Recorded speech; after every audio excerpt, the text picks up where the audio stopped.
This is justice. It's not vengeance. It's not retribution. It's none of that.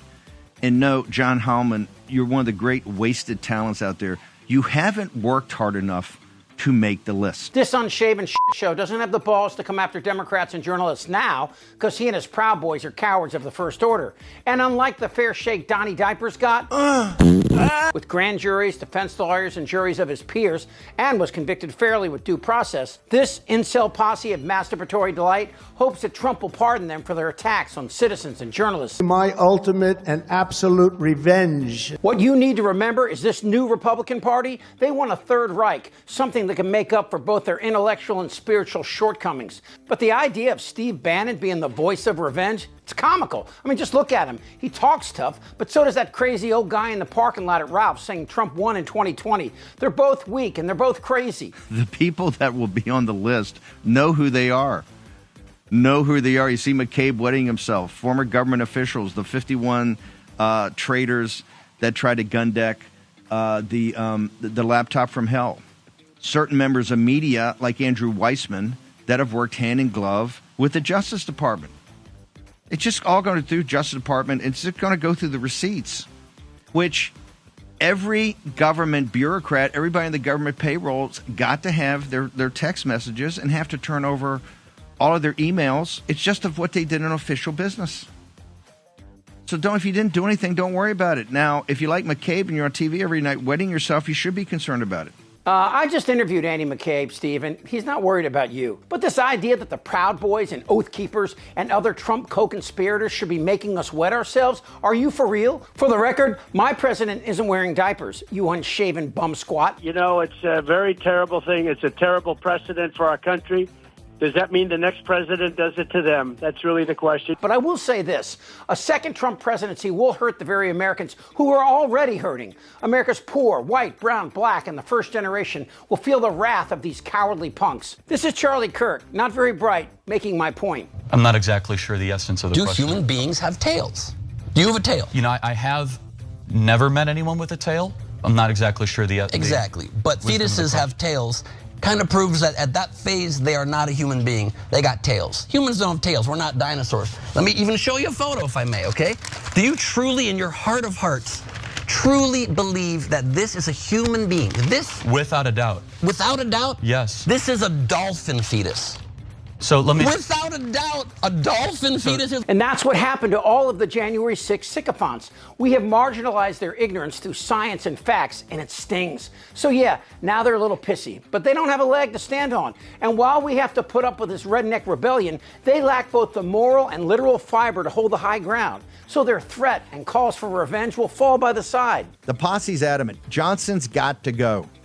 McCarthy lied to us. McCarthy went. But the fact that Miss Waffle House here and Bannon live under Fat Donnie's huge shadow is cause for concern. Because while Bannon isn't on Fox anymore, doesn't mean his message of hate and venom doesn't resonate with America's dark underbelly. Former Trump senior advisor Steve Bannon is in federal custody. Bannon has made a career of conning the uneducated into throwing away their souls for a lie. Like when he was busted for stealing from a nonprofit designed to build the wall. Remember that?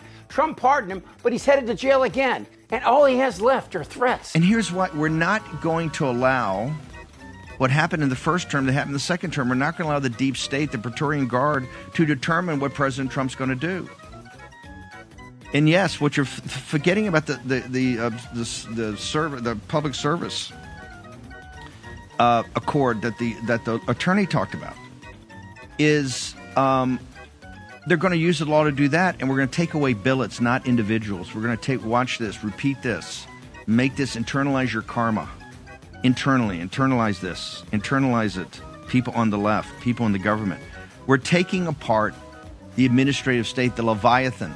That's why this is a historic week. Did any of that make sense to you? Can you imagine Trump listening to that? He can barely read the menu at Cracker Barrel. I'm a very stable genius. And look at Bannon. Does that look like somebody capable of starting a revolution? I don't think so. He and his cholesterol boys are an uphill walk away from an all-out stroke. That were in the Federalist Society, and some were libertarians, but much, much more. They understood how the administrative state was built. And they are at the vanguard of deconstructing it. That's why this is so historic. Now, the individual said a very important thing that I want to make sure the war room posse, because You are you're the special forces of this movement. The Guardian yesterday had a fantastic article about how you move and set the narrative, not us.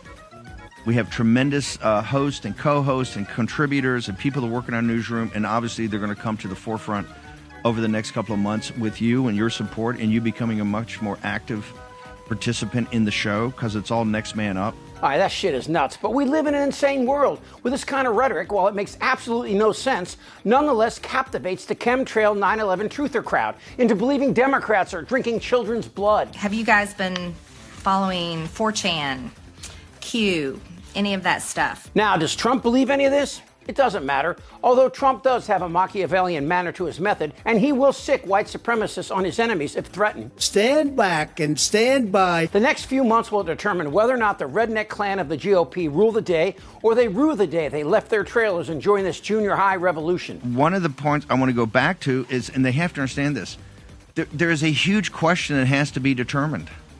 And that huge question is the phony insulation of the Justice Department from the executive branch. All right, this part is easy. There's always been an insulation between the Justice Department and the White House until Trump. That's when Barr torpedoed the Mueller report, but Biden has stated he will not pardon Hunter, his own son. I said I abide by the jury decision, and I will do that, and I will not pardon him. I have the absolute right to pardon myself, while maintaining he's done nothing wrong. If Joe Biden won't bend the rules to help his own blood, how can you say there's an unholy alliance? Unless you're thinking of Trump, who fired the FBI director when he wouldn't back off the Russia investigation. But he's given sworn testimony that there is an ongoing investigation into the Trump campaign and possible collusion with the Russian government. You were the centerpiece of the Trump campaign. Bottom line, if Trump gains power, he will seek revenge. The question is, how will America respond?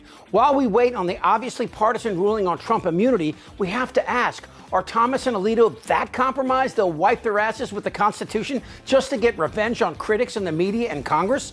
And will Trump's ironic plan to put the Insurrectionist Act into play divide our military and law enforcement? And are Republicans in the courts ready for revenge against journalists?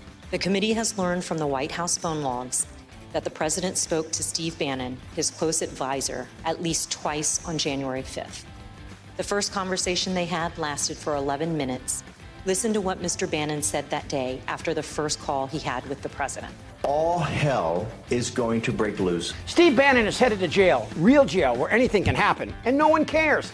But if Trump loses, he too will be headed for prison. It's not going to happen like you think it's going to happen. Where there are no orange tanning boots, just this. And that's not revenge, it's a sound of justice. Who's with me? Hi, what's up? This isn't their Republican Party anymore. Am I wrong? Yeah, right. Tick-tock. You're in a lot of trouble, Donnie. I think he's crazy. I'm Chip Franklin.